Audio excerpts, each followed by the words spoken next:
Hello, CUT. It is the Sunday Sermon Rewind. I'm so excited to be here.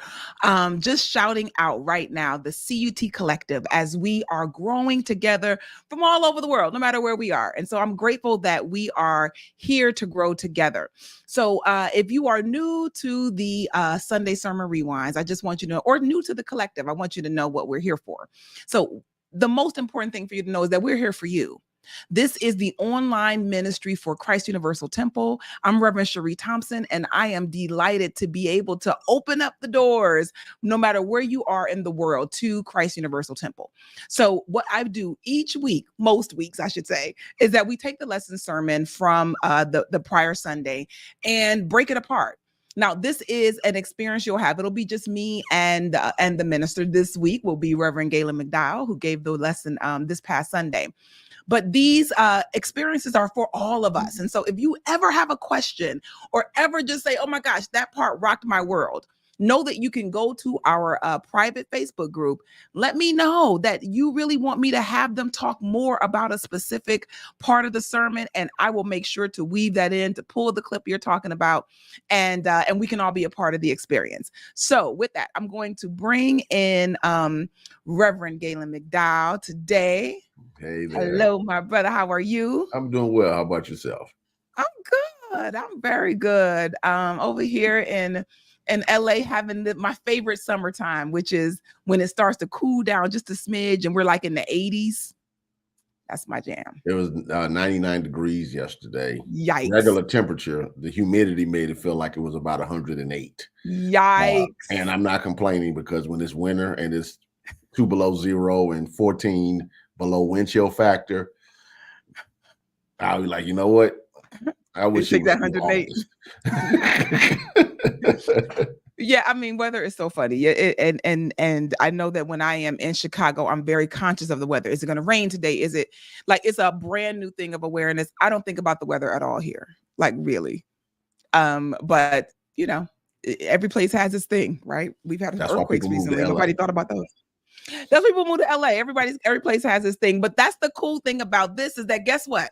We're here together on one accord. And so I'm leading the ministry here from LA Collective. You can be a part of CUT no matter where you are. Right. I'm just going to do a quick plug for the future, because I am pulling together a team. So I'm looking for, I really want a point person in each country.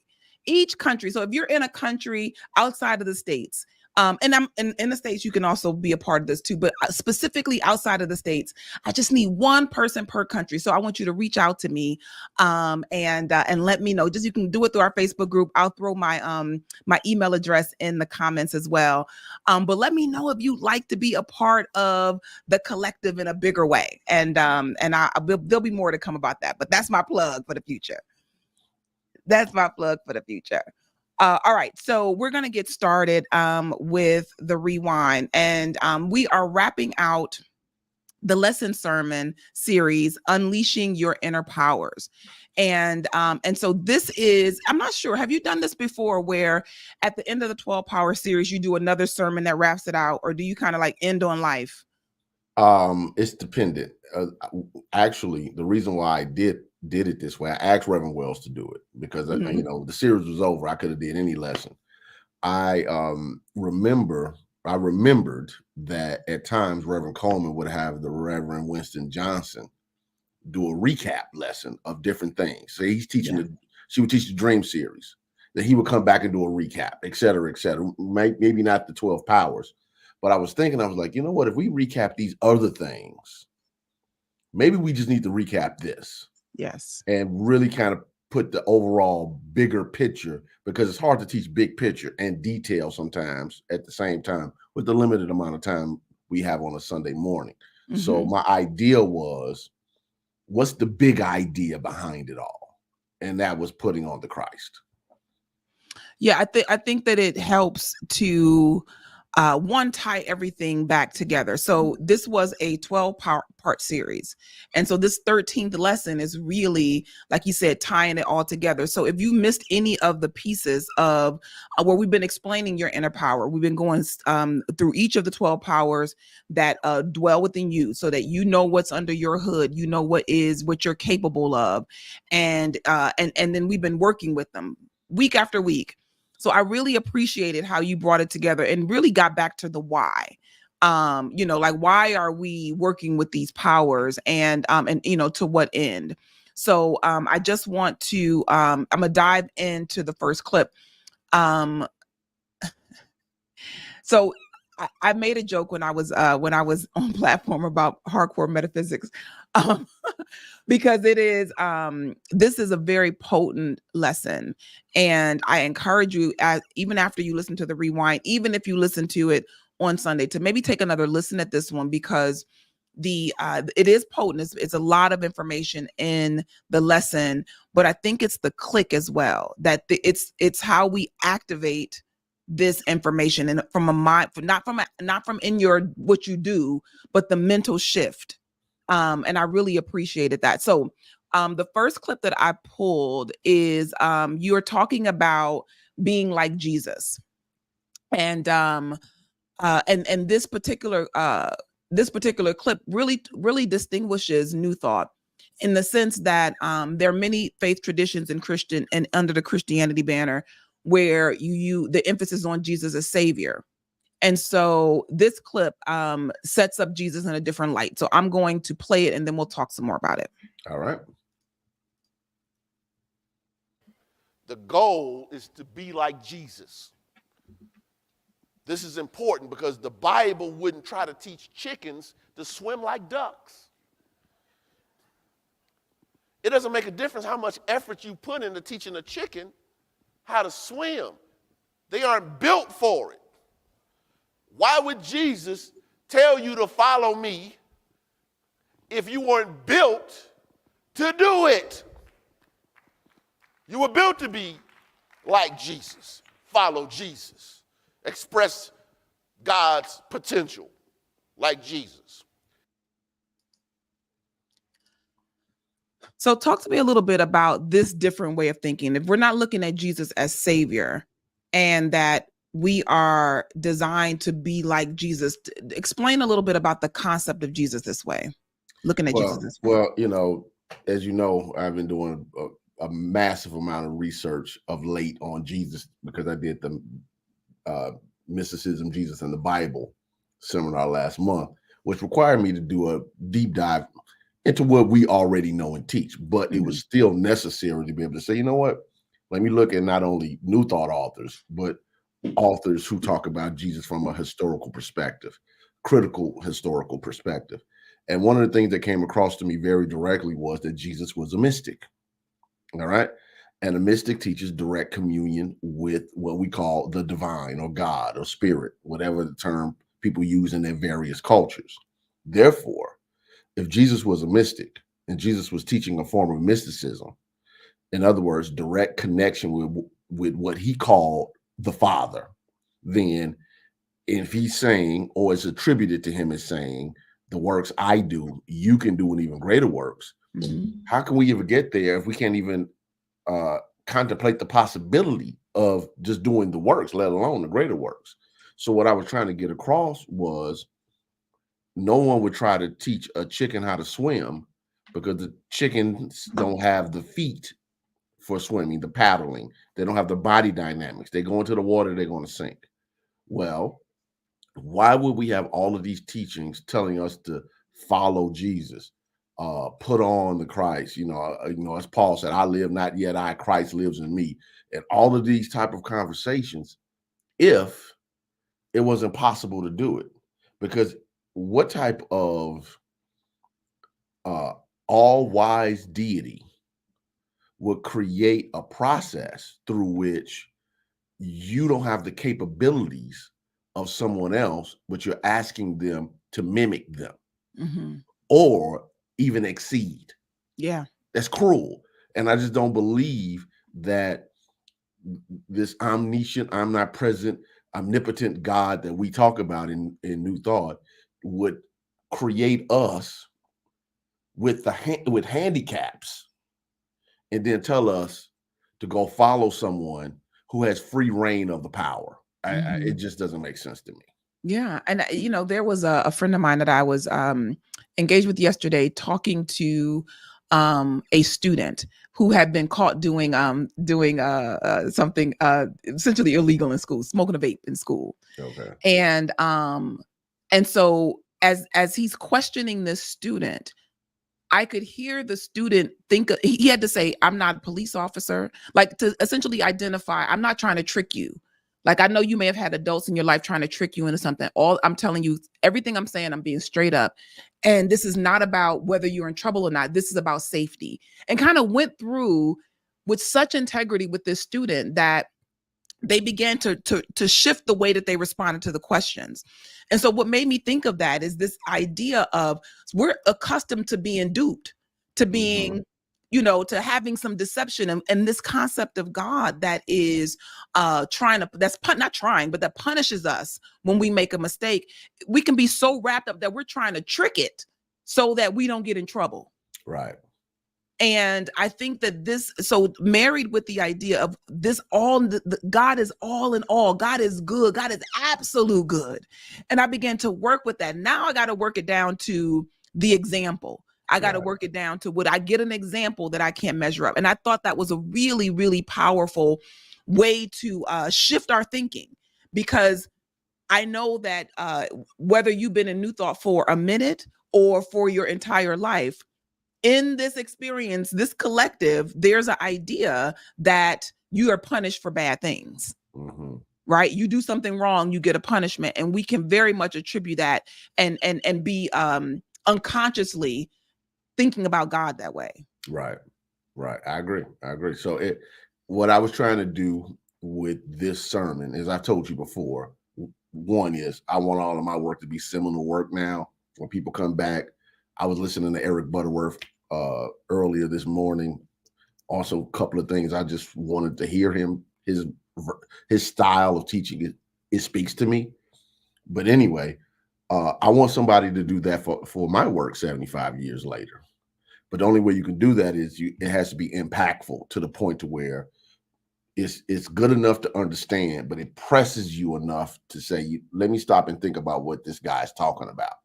Because it does create pressure to think outside of the box that was given to us. Right. In a real way. We didn't create these boxes of limitation around religion, life, philosophy, and etc. These are inherited by culture, by traditions, by family, by race, by nation, so many other factors. And we have to get past all of that so we can say, okay, what is he really trying to get across? And for me, what is this New Thought message really trying to get across to people? And if I feel as though if I do that, it will be there for people when they're ready for it at the different stages of their readiness, because you can listen to it at one level, and as you grow, the lesson will still feed you, or at least that's my goal. Yeah. No, that is, I think that this lesson hit the mark for you with that intent. So just contemplating that idea. So there are a few things I'm going to stop and tell you. Remember, write this part down, because your Jesus concept may be in the way of your spiritual growth. And so this is a space for you to think about this, that do I believe, my teacher learn from your teacher, Reverend Della learned from, so I never know who said what. So just know that if I attribute something to Reverend Della, it's because that's who I heard it from. Yeah.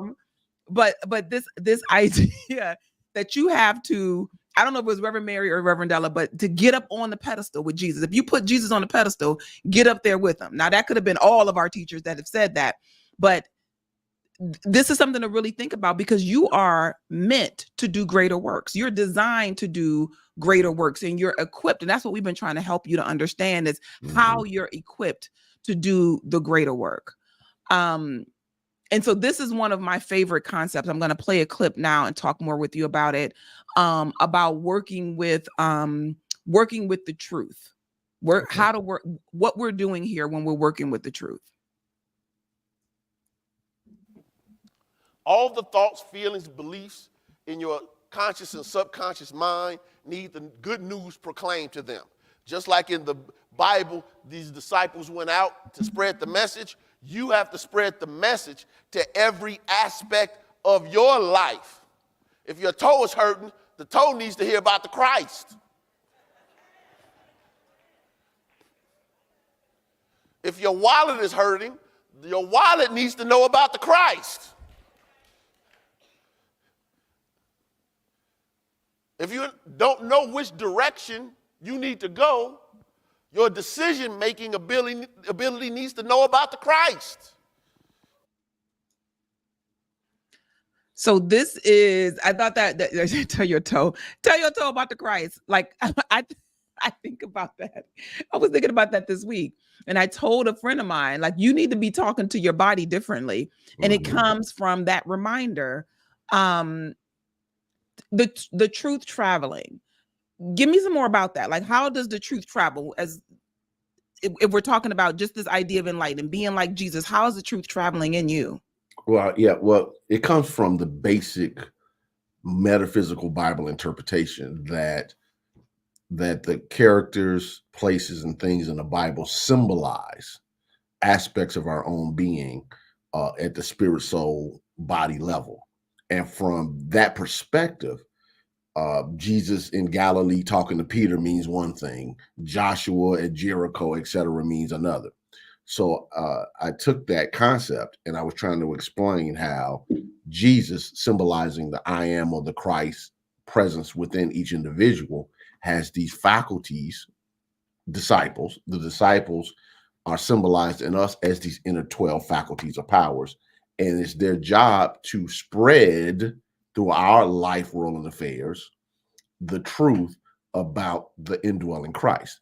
So one of the things that I think we have to be mindful of in consciousness is that conscious awareness is only a small part of consciousness. We teach it, and everybody has their various ways, but we teach it at the superconscious, conscious, and subconscious. And I know you like me, we were taught it basically like this.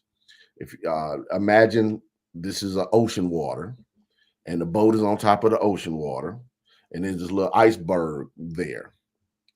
And we say, okay, as we going toward the iceberg, it's not a big deal, but we don't see what's under the surface. It's this gigantic, 95% of the iceberg is under the water. Well, what does that mean?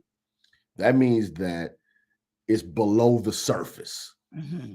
All right. Now, what's happening with us in our minds, our consciousness, our awareness is most of our thoughts, feelings, beliefs, memories, the things that drive our attitudes and behaviors are below the surface of conscious awareness. Therefore, as we take these divine ideas called spiritual faculties, 12 powers, whatever, from the superconscious, as and I think you've heard me say this in different ways, as divine ideas, and the conscious and subconscious mind stages, they become mental faculties. So it's important to consciously be aware, consciously direct truth to the different parts of your conscious and subconscious minds. Now, why is this important? Because your conscious and subconscious mind are connected to every aspect of your life. Your relationships, your money, the health in your body, the cells in your body, your job, your career, your home, everything is a reflection of what's happening at the conscious and subconscious level of mind. Johnny Coleman, I'm sure Della Reese would probably repeat her, would say the subconscious mind is like a tape recorder. What you put on the tape recorder is what has to play out. So what's showing up is the replay. Just like this is a sermon rewind, life is a replay. It's a reflection of what's actually happening primarily at the subconscious level of mind. So it is the job of the conscious mind to take hold and to make the decision to first submit its authority to the Christ within us at that functions through that superconscious mind, and then proclaim through our prayer, through our thoughts, through our meditations, through our practice, the truth of the kingdom of God to the cells in our bodies, to the dollars in our bank accounts, to our home, to our neighborhood, over our children, et cetera, et cetera, et cetera. We're used to evangelizing other people, but can you evangelize your own thoughts? Can you evangelize your own beliefs? Can you evangelize your own feelings? Because those are the things that need to hear the message of the Christ, because those are the things that directly affect and create and attract the conditions of life. You want to enroll other people, enroll yourself into the truth. Mm-hmm. That is so. And then once you do that, then you can be a better agent of transformation to the world as you outwardly evangelize or spread the message or enroll people into this truth that Jesus taught. Yes. Hopefully that was a long answer. No, I think that's everything. That because truth traveling is one of my favorite concepts, because it is one, it reminds me that that you can have a revelation in one area of your life that hasn't traveled to the other areas. That's why people can have amazing experiences with producing income and accumulating lots of money, but their relationships are poor, right? Because the truth that they have realized about prosperity hasn't traveled to love and relationships. So Yeah. I'd like to remember that. Let the truth travel in me. Yeah. And the resistance we see in the Bible when they proclaim truth and they bumped into these cities and these authorities or the Pharisees and Sadducees of the world, all that stuff is in us. Mm-hmm. So we have to recognize that when we're reading these characters in the Bible, we are encountering different stages of consciousness in us, yes, that are resistant to the truth. And it's hard to believe that you will be resistant to the truth, because, let's take away from the truth that you'll be resistant to something that you desire. Mm-hmm. That there is the desire, and then, like you talked about, the iceberg underneath the surface that is resisting the good desire, that has resistance in it. And when you're thinking, it was Reverend Ike who said, you got to tell your feelings how to feel. Mm-hmm. So the same idea is that you're in control to teach you, all these parts of you, the truth about you. And so those fears and those doubts that come up, those parts of that iceberg that are underneath the surface, it's like, that's the part that you're talking about. That's why we affirm. That's why we deny. That's why we repeatedly have spiritual practice, because we're dealing with the stuff under the water. Mm-hmm. We're dealing with what's under the water. This next clip, you are giving a breakdown of John 8:23-25. I'll pull that up and put that in up on the screen, but I'm going to play the clip first. And that clip is about it's one of those clips where I call it sassy Jesus, where Jesus gets a little sassy. And so you break it down in such a masterful way. I'm going to play it now. Jesus is saying, in my opinion, that when you can't see your own divinity and you can't see his divinity, but because you are still in that mistaken consciousness that makes you think that you and others are less than who you are in God. If you live from this mistaken, erroneous perspective, you will die with your potential untapped. Sometimes it's not physical death,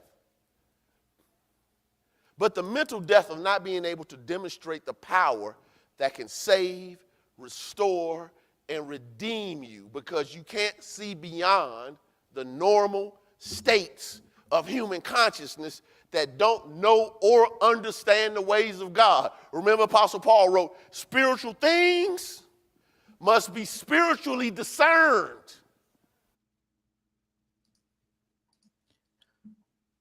So talk to us a little bit about this particular quote. Just kind of tying the two back together.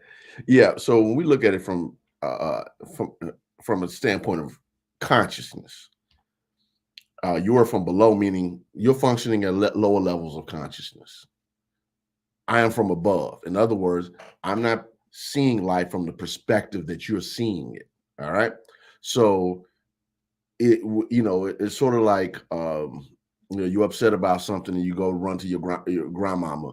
Your grandmama is functioning from a consciousness that can see that the thing that you're worried about right now is frustrating you is not really a thing, and they can give you insight based upon a higher level of awareness. So Jesus is talking about, I'm functioning from this Christ awareness, which is above. I am not from this world. In other words, what I am representing and what I am symbolizing and what I'm teaching is not what is consistent with the normal beliefs of regular human consciousness, the way people think, the duality, the violence, the tribalism. Jesus wasn't about all of that because he was from above. He says, I told you that you would die in your sins, for you would die in your sins unless you believe that I am he. Now that part is, as I stated in the sermon, in Greek, it says, unless you believe that I am, because Jesus was going back to the Exodus, I am that I am scripture. So, but if you say I am he, then you're talking about personality. If you say I am, now you're getting the bigger picture, unless you believe that I am. Totally different concept. Yeah. All right. So then they, of course, well, who are you? Because, this guy's making these claims. Now, he did all this teaching, and I love this. Why do I speak to you at all? In other words, I'm with you, I'm talking with you, you're traveling with me, not just his main disciples, because we remember, we think about the 12, but according to the other gospel lead, Luke, it was actually 70 originally. And, so he's doing all of this stuff with people, and he's like, I'm showing you, I'm giving you the blueprint. Why am I even talking to you? And I think that was a real human act, because Jesus, we tend to forget about the humanness of Jesus, but that was a very human moment. Like, deep sigh. Yeah, that was deep sigh. That's deep sigh. Like these people. Like I can understand the frustration that you can have with yourself sometimes when it's like, why do you keep repeating the same things over and over again? Like, why can't I get it? Why am I still struggling with this same thing over and over again? And so I say go back to the formula. Like, you got to get into that higher state of awareness, and begin to work with that. This particular your intent, your key message for the message for this lesson was that the goal of every soul is Christ mastery. The goal of every soul is Christ mastery. And so much in this one statement, like you break it down in such a in an interesting way. Some things you made up, you said. I thought that was nice to kind of get a different take on Christ mastery. So just explain a little bit about what this is, and then I'm going to go into how to get there from your sermon. Okay, so I was trying to come up with something that was simple and direct, but yet profound. So as I was contemplating, as I was writing this, not even writing the sermons yet, because actually how I write my sermons is I build a skeleton, and then I write around the skeleton what supports these ideas. So as I was building the skeleton, the idea came to me, the goal of every soul is Christ mastery. Okay, where do I put that in? So I knew I needed to teach some things before I got there, because you just start off with this large goal. It's like, oh, okay, will people just turn off their ears because that sounds so lofty? But I don't believe that is my idea. I believe it's Jesus's idea, because I just go back to the same scripture. The works I do, you can do, and even greater works.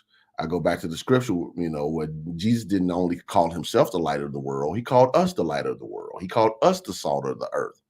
But then he said, but if you don't show your light, etc., if you don't, if the salt loses its savor, etc., etc.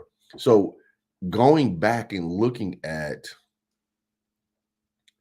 if the goal is Christ's mastery, and every other goal or purpose or mission is secondary to Christ's mastery. That means that Christ's mastery might show up differently for me than it does you, but it's still Christ's mastery. It might show up as Christ's mastery as a doctor, as a minister. It might show up as a chemist. It might show up as a veterinarian. It might show up as a psychologist. It might show up as a politician. I don't know. But what I do know is this: the idea of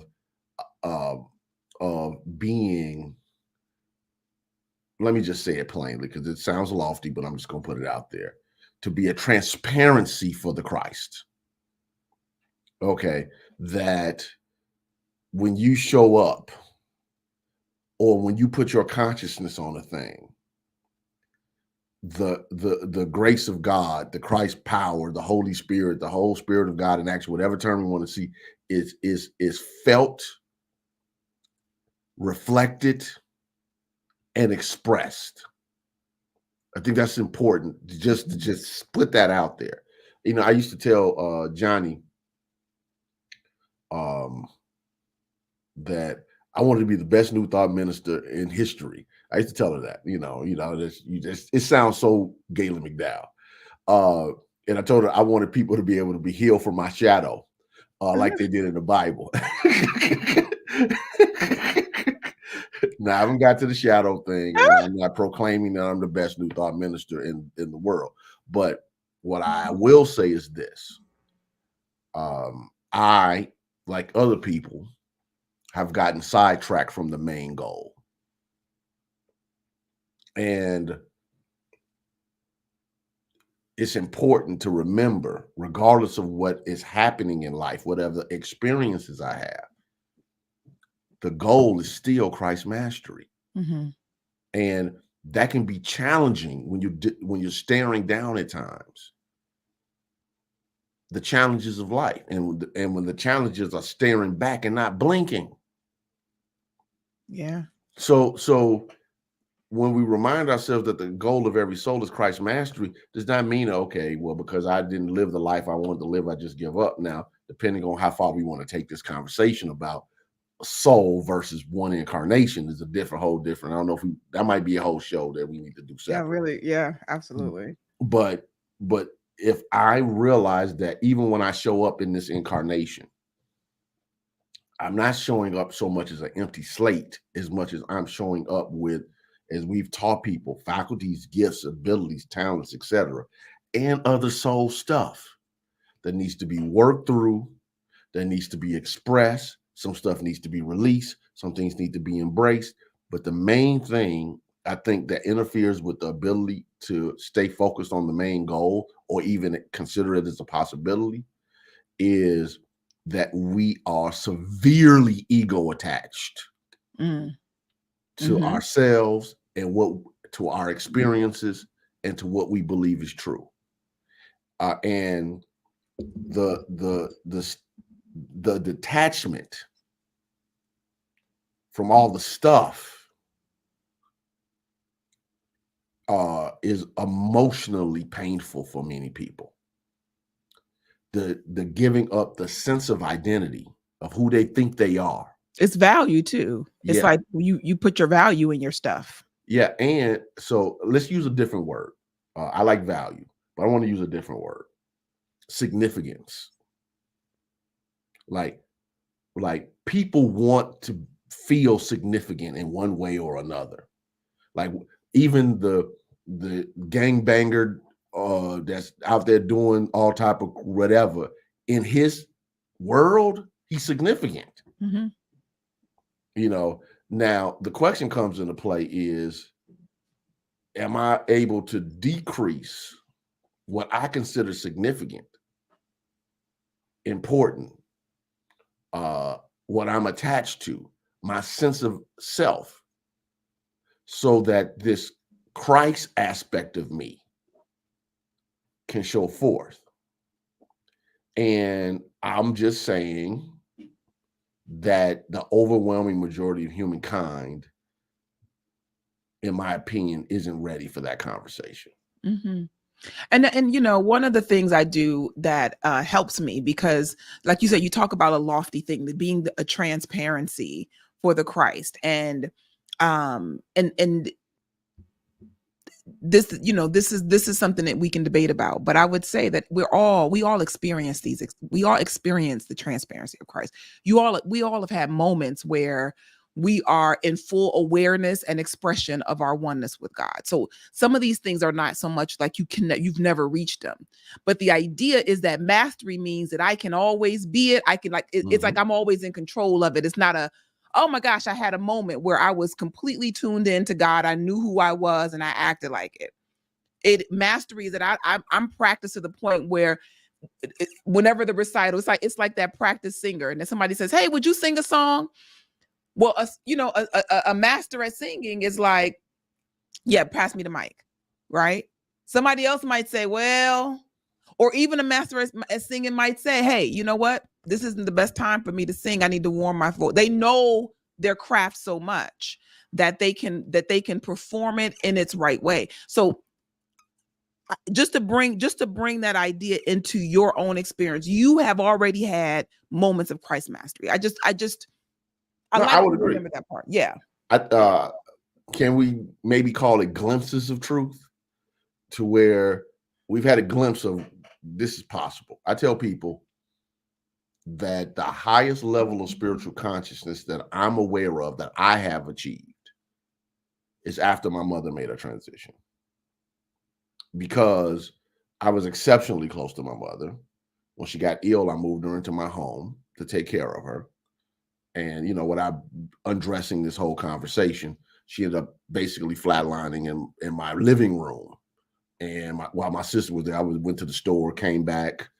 We, you know, ambulance, flatlines in the hospital 5 more times. So now I'm at the stage of I got to sign this paperwork because I don't want them trying to, you know, they're breaking her ribs trying to revive her. So literally this happened, Rev Sheree. I'm not exaggerating. Told my sister Lisa, I said, look, I'm not signing this paperwork without you, because we got to live beyond this. So the doctor comes, talks to both of us, gives us the paperwork. We sign it. My sister walks away. 2 minutes, she passes out in the hospital. So my mother's in ICU. My sister's in the emergency room. And I'm saying, God, I know to whom much is given, much is required. But man, I just almost had to laugh. But and then, you know, my mother lingered for a few weeks, and then the transit, you know, the service and all that went along with that process. In that short period of time, I had no concept of mortality, like none, because I had to get to the place of, do I really believe that God is life, that life is eternal, that nothing is wrong has happened here, that I don't have to grieve like other people say you have to grieve when mama leaves, and all of the stories that go along with that conversation. And I just transcended it all. Like literally. It wasn't spiritual bypassing and all this other stuff that people talk about, which is legitimate. Mm-hmm. It was, I live in a different paradigm now. And I was just seeing life from above. Now, I wish I could say that I've consistently over a long period of time of 3 weeks or so, 3.5 weeks, for a month maybe, really say I've lived like that every day, woke up, went to sleep in that same space, but I haven't. Mm-hmm. But the challenge forced me. So in the midst of that, I was still teaching classes, seminars, I was preaching the sermon. I actually asked the people at CUT who were there, they know, I asked the congregation to pray that my mother releases the body that no longer works, because she was a vegetable. I was praying for my mother to go, and I needed help with that process. Now, a woman came up to me, and she said, I don't understand all of this. She said, how could you do all of the stuff that I just previously mentioned and then officiate your mother's service and be okay the way you are? I'm watching you. And I said to her, I can't teach. I said, I can't show up and teach you when it's your mother that God is life and everything is okay, and then clown when it's my mama. If I clown when it's my mama, then I've disqualified everything I've said to you. Mm-hmm. Now, so when we start talking about Christ's mastery, in my opinion, that was a form of Christ's mastery, because I saw, just for a short amount of time, that this fear that people have of death and transition and not being in the body and all of that type of stuff, it went completely away. This worries about or concerns about, I need enough money for this, or this person's not doing what I need them to do. None of that mattered. I mean, and here's the thing. Now that I know it's possible, now it has to be chased. Yeah. Well, I mean, I think that those experiences, those larger experiences are, that to be able to testify. Some people will talk about a quick miracle, something that they did that was beyond what they thought they could physically do, and those kind of things. To me, that's all an expression of that mastery. And I think that you got to know that God is no respecter of person. I mean, there is no little miracle and big miracle. Right. There is no, so the glimpse of mastery I hear you on, but it's the allness of God expressed in that moment. And what we want to do is, in unleashing the power within us and understanding who we are, is to be able to use this in order to be that transparency, in order to bring more good into expression. Yeah, and they're no special people. Right. It's not because I'm a minister. It's not because I read all the books. It's because I'm a child of God like you. Yeah. It's accessible to everyone. But a smart lady used to say it works if you work it. It works if you work it. So here is some ways to work it, right? So you gave a process for how to work it, and I'm going to go into this clip. I'm going to play it all the way through because I broke them down. So there are three things that the process has 3 steps, right? Ingredient, recipe, condition. And so what I'm going to do is just play the definition of each of them, and then we'll talk. I thought I would stop after each one, but we'll talk right after. So just know that 3 short clips are going to play in succession. All right. The ingredients are the Christ presence in you and your spiritual gifts or faculties. That's what we've been teaching you for the last 3 months in great detail. We're telling you everybody has these spiritual gifts. In other words, everybody has the ingredients. Say with me, I have the ingredients. The recipe is the divine instructions on how to unfold, develop, and demonstrate your spiritual potential that has been passed down through the ages and taught by Jesus the Christ. The teachings of spiritual principles, divine laws, how to grow in consciousness have been passed down to all humanity, and you do not have to reinvent the wheel. The condition is the type of mental and physical environment you have. Yes, you have the Christ potential in you. Yes, you have read the Bible, metaphysically interpreted, read the books, taken the classes, and have learned from powerful ministers and teachers from this platform and others. But part of the condition that's necessary is to realize that this Christ truth has to take root in you, in word, thought, and deed. That's the condition. Okay. Ingredients, recipe, condition. The whole series has been, you got it already. You got all the ingredients in the kitchen. I was just at a barbecue this past weekend celebrating a 82nd and a half birthday, because apparently when you turn 82, you can have half birthday parties too. Sounds good to me. If you want them, you got it. You can do it your way. And literally in a dish was asparagus, red onion, mushrooms, peppers, and zucchini. Now, if someone said you can have this or think of your other favorite food, which dish would you pick? You're going to go for your favorite dish. Mm-hmm. But these vegetables, these same ingredients that you would pass up on were seasoned to such perfection that they kept running out of that dish. Mm-hmm. The way that it was prepared. So the idea that you can have these things, we got the ingredients. Do we know how to bring them together? And you use the metaphor of baking a cake, which I thought was really good too, because you can easily mess up a cake by missing an ingredient. I have forgot a little salt in the cake, didn't come out right. Or of course putting it in, when you talk about the conditioning, meaning with the oven you put it in, because that can ruin any baked good. So from the mindset of ingredients, meaning we get the ingredients have been these 12 powers, this series, we've been learning about our ingredients. Talk to me a little bit about the recipe. All right. So I think you wrapped up what I was trying to get across. To me, the ingredients, recipe, and condition was the Unleash Your Inner Power series, point blank.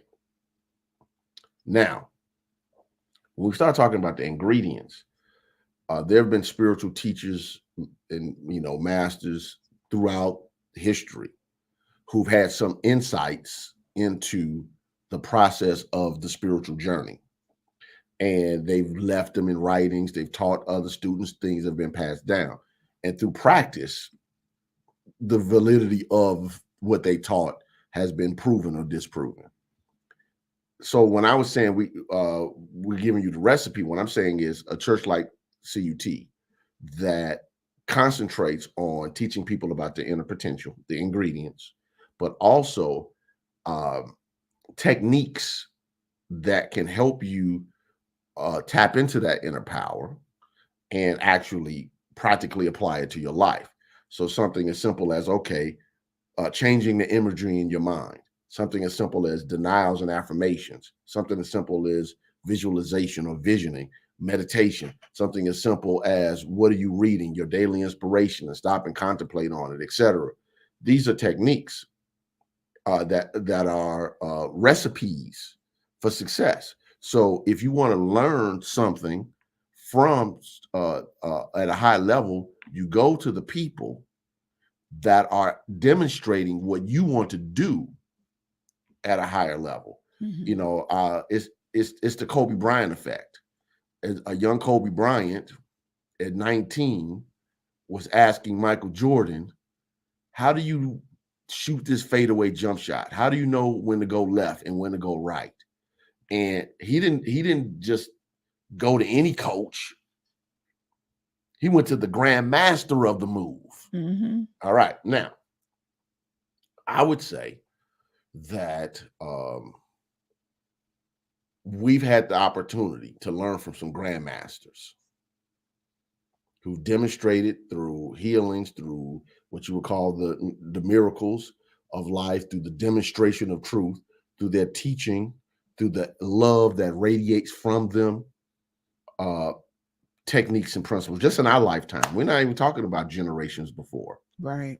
And it's important to follow the recipes. One of the things that I'm critical of myself of in doing is, did I follow the recipe as it was given to me? I'm mindful of that, okay, because I know that it's easy for Gaylon to put Gaylon stuff in it without testing the validity of what has been given to me full out. Now, if I need to change the recipe, if I feel as though I need to remove it or replace it, that's fine. But how do I know if it works? If I've never actually found it. And then if I have it, the recipe, and I'm not willing to have the conditions mentally or physically that support what I'm doing, I'm also interfering with that ability for that truth to stay, hold on. So, I'm talking truth in one moment, but I'm over here gossiping and creating mess and chaos and drama over here. What I'm actually doing is I'm not giving this truth the condition. So when I'm talking the lack, or if I'm giving people an organ recital, my toe, my elbow, my knee, every time I talk to them, I'm not creating the conditions necessary for this truth to hold on. So I have the ingredients. I've been given the recipe, but how come the cake still is flat? The cake is flat because I didn't put the truth in the condition that'll allow it to work. Yep. That's, all three are important. I think that sometimes you got to look and see when things aren't clicking for you. Mm-hmm. Am I not using the right ingredients? Am I not putting it together in the right way? Am I not in the right environment for it to really flourish and grow? Yeah, I was thinking about as I was writing the sermon, and it's so much stuff that you could put in the sermon, and all ministers know you got to cut stuff out. So if I would have had an extra 10 minutes to preach this sermon, what I would have added is an example. This is an example. I've taught this book a few times, and I Open Your Mind to Prosperity by Catherine Ponder. Mm-hmm. In that book, Catherine Ponder says, I've been teaching prosperity for decades, and I'm going to put my best stuff in one smaller book. All right. So she gives some basic steps. But here's the thing. Are people willing to follow it? First step, she talks about, I ain't going to say the first step. First thing is you got to wrap your brain around prosperity for you. So she has some steps for that. Then she has some steps about forgiveness and release. You got to get that. Then she has some steps about writing down affirmations, and she gives steps on that. Then she starts talking about praying and pictures. That's what she calls it. We call it vision boards or image books. She calls it Wheel of Fortune. Mm-hmm. Wheel of Fortune, treasure maps, all that stuff. But the old school treasure map that she taught was called a Wheel of Fortune. Anyway, so she's giving these steps. And then and up into the final primary step was a giving consciousness. She talks about tithing and donating and things to what spiritually supports you. Now, here's the question. I want to open my mind to prosperity, but I want to do parts of what this master teacher has taught and not all of the steps. How can I verify if what is being taught is legitimate or not if I'm unwilling to follow the proper steps all the way through? Then I can decide in integrity if it works, because I know that I, in integrity, have worked the steps. In my opinion, people like to do 1, 3, 7, 9, 15, 25, and that's if it's 30 steps. Right. They don't want to do all the steps. Yeah. Or they don't want to do all the steps in integrity. These master teachers have given us a recipe. It's why I like the term Christian Science. Like I think a Christian Scientist, when you think about just those, not thinking about the religion, but that there is a testing, a precision to this, essentially this Christ mastery. And that's how you get to it. How do you know if you're not going according to a specific process? How will you know if it worked? Candace wrote in here that in the chat, she said that baking is a science. Mm-hmm. And one of the reasons I don't bake well is because I'm too jazzy with my baking, right? I'm horrible at following recipes, and you have to do it with such precision, or the cake won't rise, or something's harder or it's too mushy, or whatever it is. I managed to make all those errors because I'm trying to be a creative baker, and I don't have the fundamentals down. I don't know. Yeah, I'm amazed. The other day I had to go get me some Texas Roadhouse. And I was like, these rolls and that butter, like, who makes this butter so perfect every time you eat it? It was amazing to me. So the science of a thing is the main thing. And for me, when I hear the word science in the context of what we do, I think of the term demonstrable knowledge. Mm-hmm. And I can still see in ministerial training. I was at Universal Truth Center studying in a class with my cohorts with Reverend Mary Tumpkin, and she was talking about systems. And she's, how she aggressive. You say this doesn't work. What is your system? She was like, so in your face with stuff. But it really made me think, like, okay, even spirituality is a system that leads you to something beyond the system. But without the system, it's difficult. Joel Goldsmith said in Foundations of Mysticism that he took his people too quickly into mysticism, and he had to go back and teach them the metaphysics. Why? because metaphysics will lead you to mysticism, but mysticism won't always lead you to the metaphysics. And you really can't teach mysticism in its truest sense. You can direct people to it in its truest sense, because you need the metaphysical steps to know how to duplicate a thing. If not, you just baking a cake differently every time you want to try. Yeah. And to a certain extent, it ends up being uncontrollable. And if you can't direct the energy, if you don't have any level of mastery over the energy, then the experience has you more than you have the experience. But that's a whole nother conversation. I don't want to drill down onto that right now. So I'm gonna play these two clips back to back. They're kind of short, about conditioning, because I think that this is it stood out to me in the sermon in such a powerful way, that this is like sometimes the missing link in bringing good into expression is conditioning your mind. Here we go. What I'm really okay. One more time. I'm gonna do that one more time. You can know about truth, be in the vicinity of truth, be right next to truth, and not express truth. Your mind must change. The condition of your mind sometimes has to be worked up to be able to handle the very truth you're contemplating. It might be, the idea might be too big for the current version of you, and you have to get into mental shape to even deal with the idea, let alone express it. CUT and other places of spiritual empowerment inform you about your ingredients. We're telling you every Sunday, the Christ is in you. This power is in you. We give you the recipes. We're painstakingly, as the ministers and teachers of this ministry, working diligently to help you understand who you are and how to work it. And then we created the environment, like I talked about earlier, that can help you cultivate what God has placed in you. The human being. No, not that one yet. All right. Yeah. That's how we cap. That right there. Butt Naked God was my end cap, but yeah. I know. I got that. So I want to move to these really quickly, but I wanted to play those two about conditioning, I think, and how it all works together.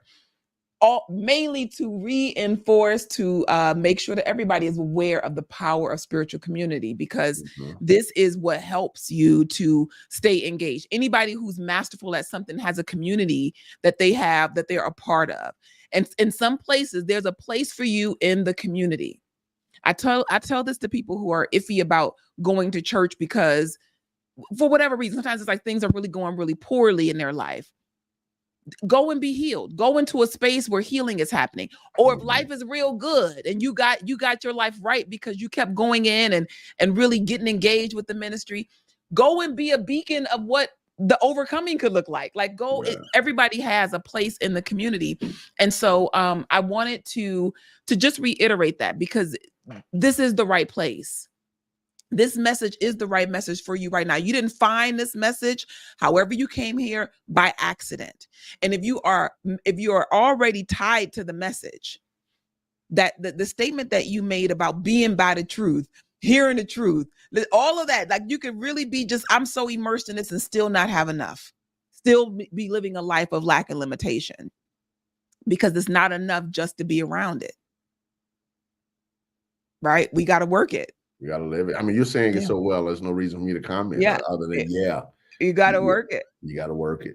I'm fired up. All right, so I'm gonna play this clip, and then this is the last two clips. So I'm gonna play these two. You got a time for I got time. Yeah, okay, I got time. Much time as you need. Okay, all right. So these last two clips, I backed it up just a smidge. So I'm gonna catch. As we're talking about how to get to Christ mastery. So the first approach was understanding the ingredients, recipe, and conditions. And then the second you talked about and gave a metaphor of caterpillar and butterfly. And this was really eye-opening. I'm going to play it. God has placed in you.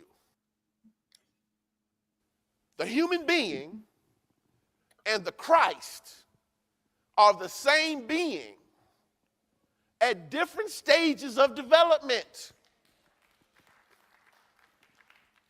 The caterpillar can fly, but only as a butterfly. The human being can spiritually heal, multiply the fishes and the loaves, divinely inspire others, tap into unlimited spiritual wisdom and power, but only as the Christ. Humankind, at its present stage of development, is like a caterpillar living on a leaf. We're living on the leaf of limitation, the leaf of lack, the leaf of struggle, the leaf of fear. And that mentality keeps us from understanding who we are. We haven't developed. The caterpillar can't escape the leaf. So caterpillar, butterfly, blossoming, transformation, all metaphors that I've heard before. But pairing it with our human nature and our spiritual nature was either I've heard it before and I wasn't ready to hear it, but I had ears to hear. What is it? What are so just for the sake of everybody, I know this may be repeating something a little bit, but if I have something before me, I want to experience a new thing. I have a new desire.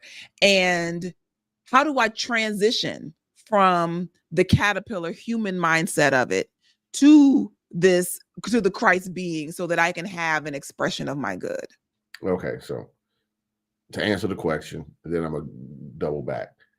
I think this is why we give people the recipe and create conditions and help people create their own mental and physical conditions to support. That becomes the cocoon of transformation. So you already have the ingredients. The butterfly is already in the caterpillar, but at a certain stage, it goes through its own metamorphosis to then become the butterfly. In that analogy, this is why we're consistently pointing people back to the truth within themselves. The goal of every soul is Christ's mastery. Therefore, as ministers of this truth, our job is to point people back to the truth within themselves. All right. So if they want a breakthrough, they might not be able to fly in every area of their life. But as you said earlier, you can be a butterfly in one area and not a butterfly in another. Mm-hmm. So what has to happen is the inner. Okay, let me simplify this because my brain was about to go, and let me bring it back several layers down. I believe that everyone lives within their own paradigm or context, and we have different paradigms or contexts for different things.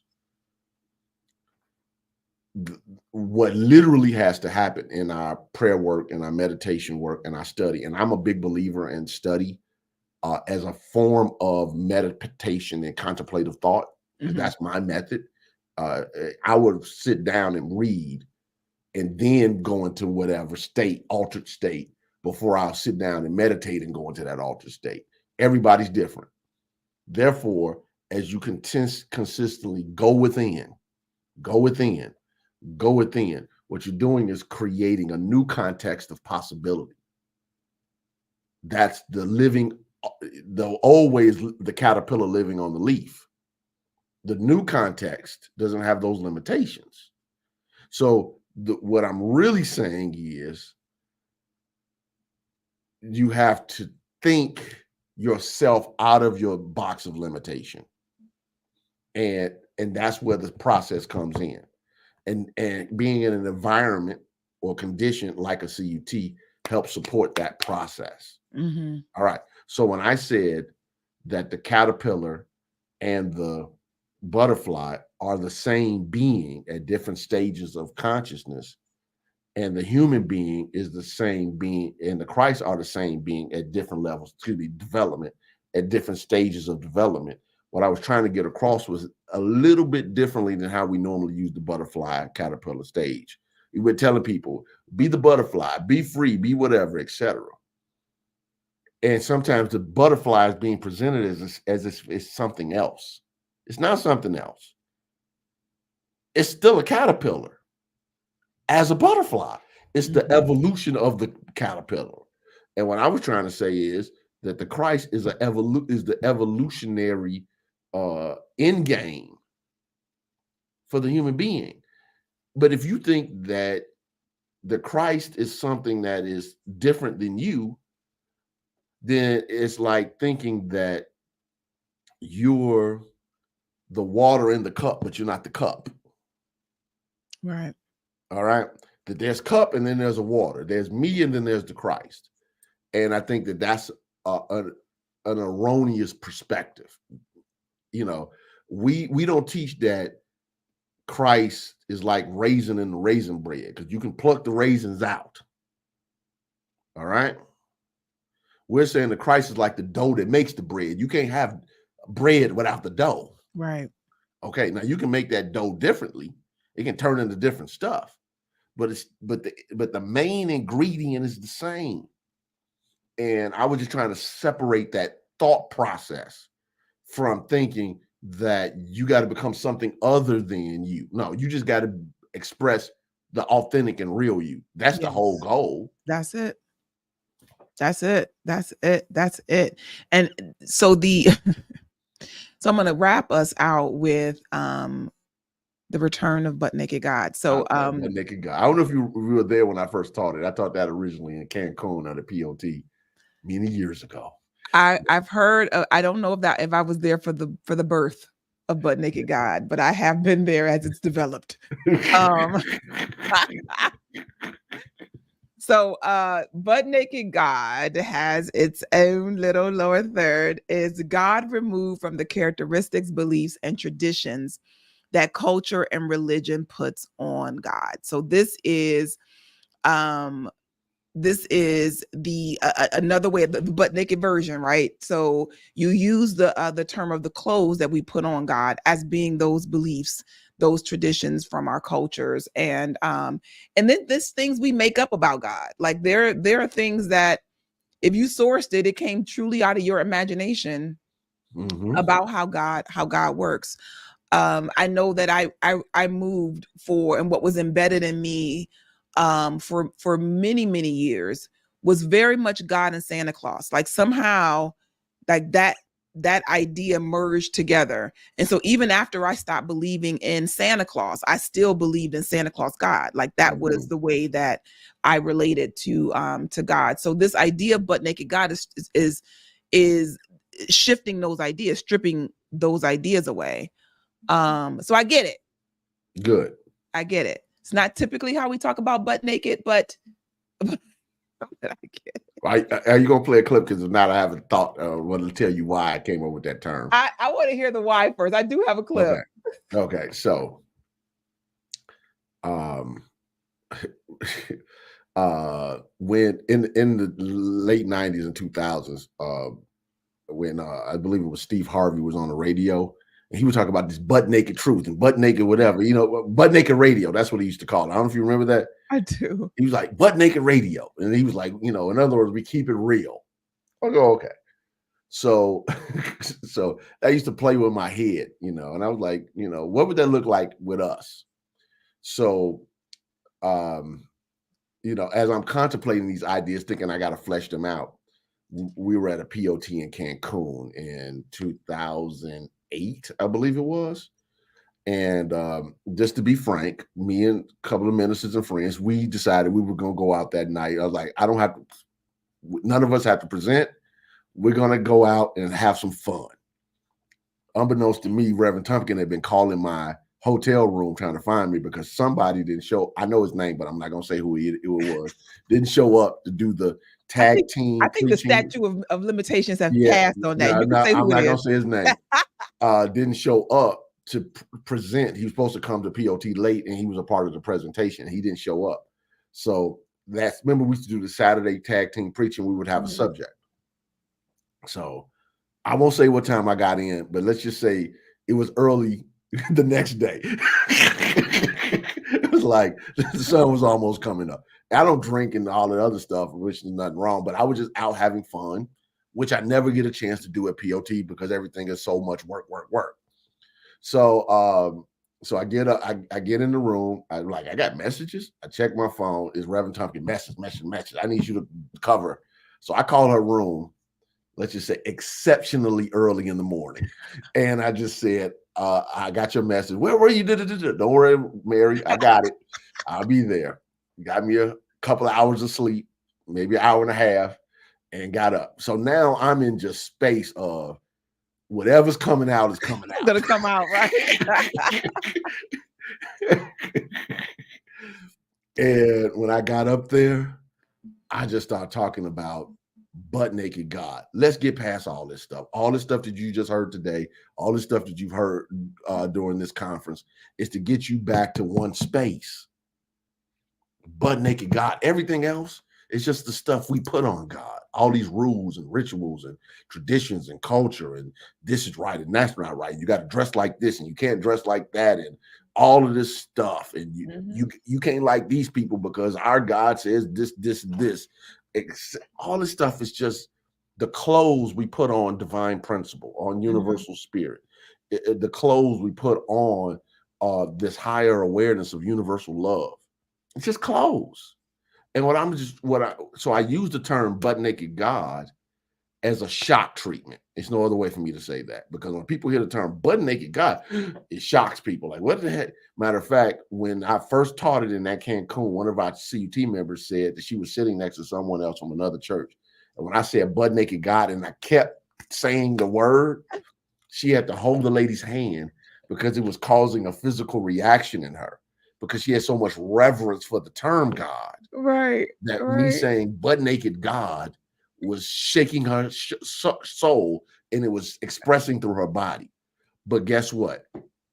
She'll never forget that lesson. You'll never forget that. Yeah. Because it was so by using the term butt naked God, it's so in your face that you either run away from it. Man, this guy's talking, he's blasphemous. Or you'll say, what is he really talking about? Right.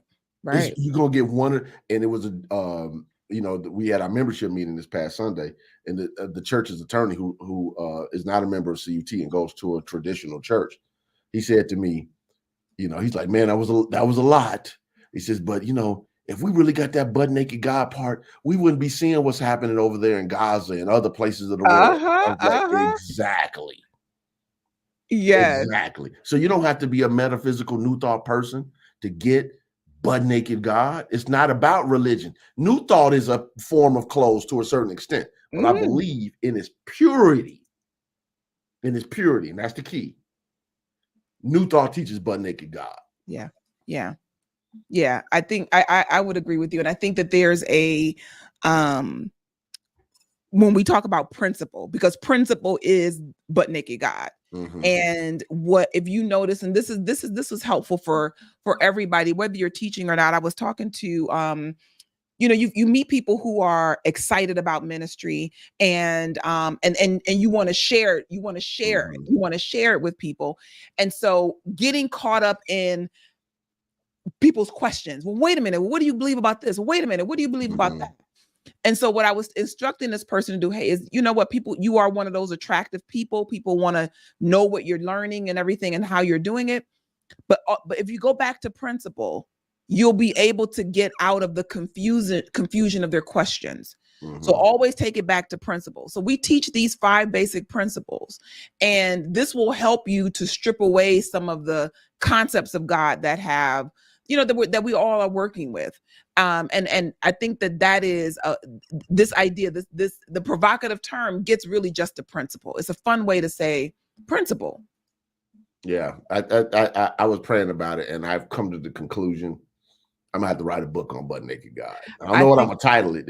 Butt naked God. I don't know if I can get it put in bookstores, but what would get it put in bookstores? But I'm like really clear. I'm gonna have to write a book on butt naked God, because here's the thing. It's time for the conversation of God removed from culture and religion. Yeah. God removed from our ideologies, biases, and prejudices. It'll bring us together. How far are people willing to go with butt naked God? Because if you're willing to go all the way there, then I'm gonna give my punchline. Now I put myself on the clock because I have a punchline when it's all said and done. if you can get there, this is the result, but I'm not going to get a punchline away. With now you got to wait. Yeah. So now you all have free reign to be able to say, until it's in your hands, where's my butt naked God book? That's right. Hold him accountable for it. Hold him accountable. That is I'm grateful to be here at the inception, inception stage. All right, I'm gonna play this last clip because just about butt naked God. We might have covered actually what's in the clip, but let's go for it. The truth that God, when you remove the clothes, is just talking about divine principle. We're talking about omniscience, omnipresence, omnipotence. We're talking about, as Reverend Carey would say, divine mind teeming with divine ideas. We're talking about the one life that individualizes itself as all life. We're talking about the one mind that individualizes itself as all consciousness in every individual and creature. Reverend Coleman used to say, I'm an idea walking around in the mind of God. That was a statement of freedom. She was trying to get you back to butt naked God.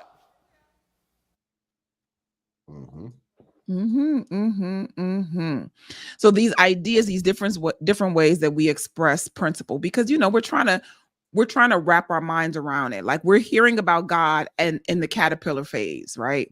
Maybe we have a caterpillar mindset. We're in our humanity. And so this is to help to stretch us. This is that cocooning that will help us to get there. And so these words, I love that I'm walking around and I'm an idea walking around in the mind of God. So it is trying to shift myself from feeling like I'm over and apart from God, that I can be separated. But I'm this idea that's just moving around in the mind of God. And there may be other fun phrases like that to help us to hear it in the consciousness of our humanity. Yeah. And to a certain extent, I really believe that while she was in our midst, I'm not trying to deify her by no stretch of the imagination, but while she was in our midst, I really think that even as successful as she was, meaning Johnny Coleman, we didn't really grasp just how free her mind was. I still believe to this day, and I tell people this all the time, I don't think she always taught from where she was. She was giving us what we needed to get us out of what we were in.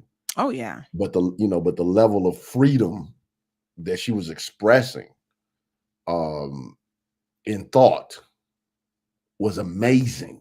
When you just one statement, I know we got to wrap up, but this one statement still amazes me because it sounds simple, but it's not. When people would write, the letters or other stuff, etc., about what we should or shouldn't be doing, and she would tell people, I'm guided by spirit, and you have a right to like what you like, but maybe you should go to a place or church that does the things you like, or go back to the place you came from. And then she would say, now ministers don't talk like this. And then she would say, and God will replace your seat with 10 more people in seats. Because she believed, she wasn't trying to diss people and say, high horse, whatever. What she was saying was, in my opinion, I have to be free to do this the way I believe God gave this to me as the founder. I have to be free enough to do it. And I understand that how I'm led in my freedom might conflict with how you want things done. And I'm okay with that. And I'm okay with it. Yeah. Okay. She wasn't trying to say, okay, well, let's just sit, how we do, because we don't want people to be free. She believed in what she was doing enough to say, you need to be free enough to go where you can be filled. Right. This is what we do over here.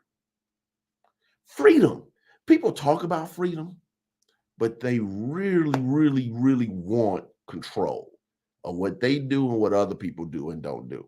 And we use religion and God as the hammer or the threat to promote our own beliefs. Yeah. So, and we justify things. You know, I was just watching a thing with Dan McClellan. He's one of the people I follow on TikTok. I love Dan McClellan. He's a Bible scholar. Love him, love him. I think I've sent you a clip or two of his. And he was talking about how Christian apologists try to soften the blow of these old concepts of God murdering, telling Israel, murder every man, woman, and child. Or, you know, the prophet Elisha bumps into these little kids that are making fun of him for being bald head, and he calls a bear to come and eat these kids. It's like it's some horrendous stuff. And instead of saying, this was their understanding of God, not God. Or this was their nationalistic and ritualistic beliefs.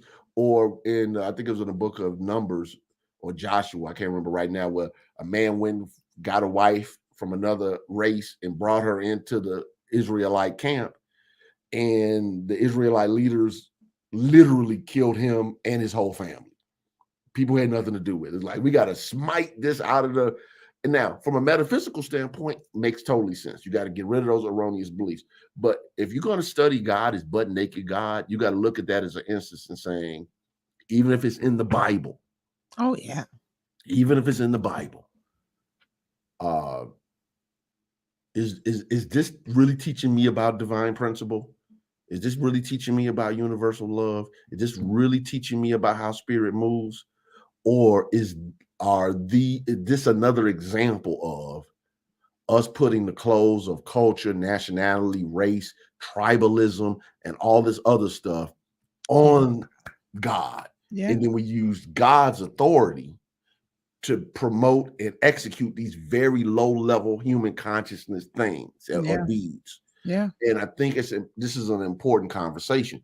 You know, we'll talk for it because what's coming up in my head now will take us. So I'm gonna stop there because I was about to go there, and I don't want to go there right now. I know it's a limitation of time. I think it's all about that idea of freedom works so well. What you're saying, because if you, so the one of the reasons that I think that there may be resistance around this idea of God without all our junk on it is that if everybody can live, move, and have their being in abundance and love and joy, you have to be walking with the idea that there is enough. There is more than enough. And I think that is one of those fundamental ideas that, especially in the Western world, that is difficult because capitalism is such a dominant way of thinking. And so yeah, that can be a, this is not, I got a second podcast I'm working on too. So I'll be talking about that. I'll be talking about that soon, but this will be perfect for it. This is a perfect conversation for it. Anyway, always good. That's a powerful conversation this afternoon. Just quote me though on the butt naked God so people know it's me. Oh, no. Butt naked God is yours. Just like hardcore metaphysician. That's yours. Okay. That's yours. I tried to come forward in the sermon a little bit, but I was just playing. This has been really great. This series has been really wonderful. I want to let you all know that if you want, what we're doing with this 12 Power series is creating a content space for it. We're going to have it where you can for a love offering, for some low offering. I can't remember if there's a price attached to it, but you can get the entire series together consolidated with the lesson sheets, with the homework assignments, and some bonus content. And we'll be offering and letting you know about that very soon. And you'll see more of that coming from us as we are sharing these different things, because there's a high intent to give you the environment to transform. There's a high intent to equip you for your transformation, to remind you that you have all that you require and desire right within you. And we want to be that right temperature. We want to be that right oven for you to bake it. So I'm really excited about what's coming. This series has been really fun to break down and to experience. Thank you for rocking with us all summer. If you've missed any of them, they're on YouTube right now. So don't fret. You don't have to wait if you're ready to get hot with it right now. But that course is coming where you can take the material and work with it some more. So thank you for that. What is happening next week? Where are we going next week with the lesson series? Well, it's not top of mind, but Reverend Wells is kicking off a new series on prosperity. I don't have the name in front of me right now because my brain is in teacher mode right now. But we're going to talk about the steps. Now do you know you have the ingredients? Mm-hmm. Now we're going to talk about how do you bake the cake, quote unquote, of prosperity in your life. So he's going to give some recipes, step-by-step recipes over the next 5 weeks. I think he's doing the first 3, then I'm doing 1, and then Reverend Norton, where we're going to give step-by-step instructions on how you can develop, and this is the key, a prosperity consciousness. So it's consciousness things, and then there's practices. And if you do both, you've created the situation of the ingredients, the recipe, and the condition. I want that to always be something. That's something I'm gonna have to flesh out, because really, and I'm not gonna drill down on it now. That definition literally came to me as I was listening to my older relatives talk about young version of my father. Mm-hmm. And it literally came to me like literally at a family reunion.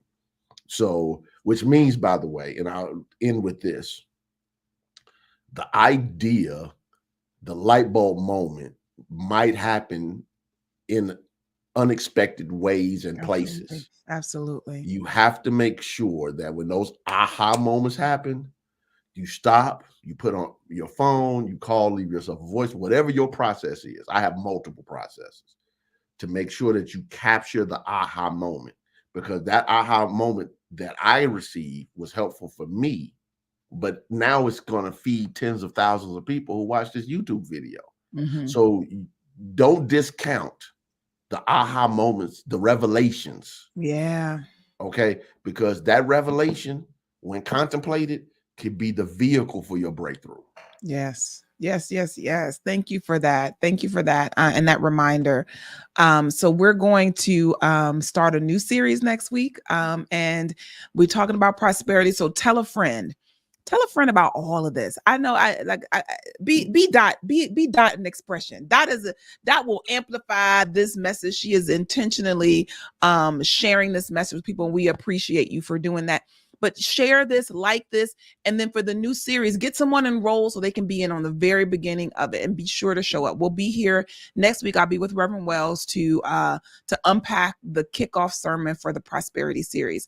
I hope you have an amazing day. Make it great. Make it lovely. Do something good for yourself. And oh, last thing, because I'm gonna leave on homework, because I'm with the hardcore metaphysician. So I want you to know that you had homework from this lesson. The first is to work with this affirmation for 21 days. The Christ in me is my spiritual identity. I am following Jesus into Christ's mastery, right? So that affirmation you're working with for 21 days, morning and night. The second part of your assignment is to read the Gospel of Luke over the next 21 days to understand what Christ's mastery looks like. So get to it. All right. And Luke is great. And I will say read, but also listen. There's some great audio Bibles on YouTube that you can use to supplement your reading. So I like to read and listen at the same time. I would recommend a newer translation. I prefer, by the way, New Revised Standard Version, or the New Revised Standard Version updated edition. Yeah. I love those. Yeah, I love those translations. I think they're really, really precise and up to date. Yeah. I don't recommend listening to anything in Old King James Version, because now your brain got to play with language. Right. That's true. It's never a good thing. And there's so many good ones out there. There are really some good ones out there.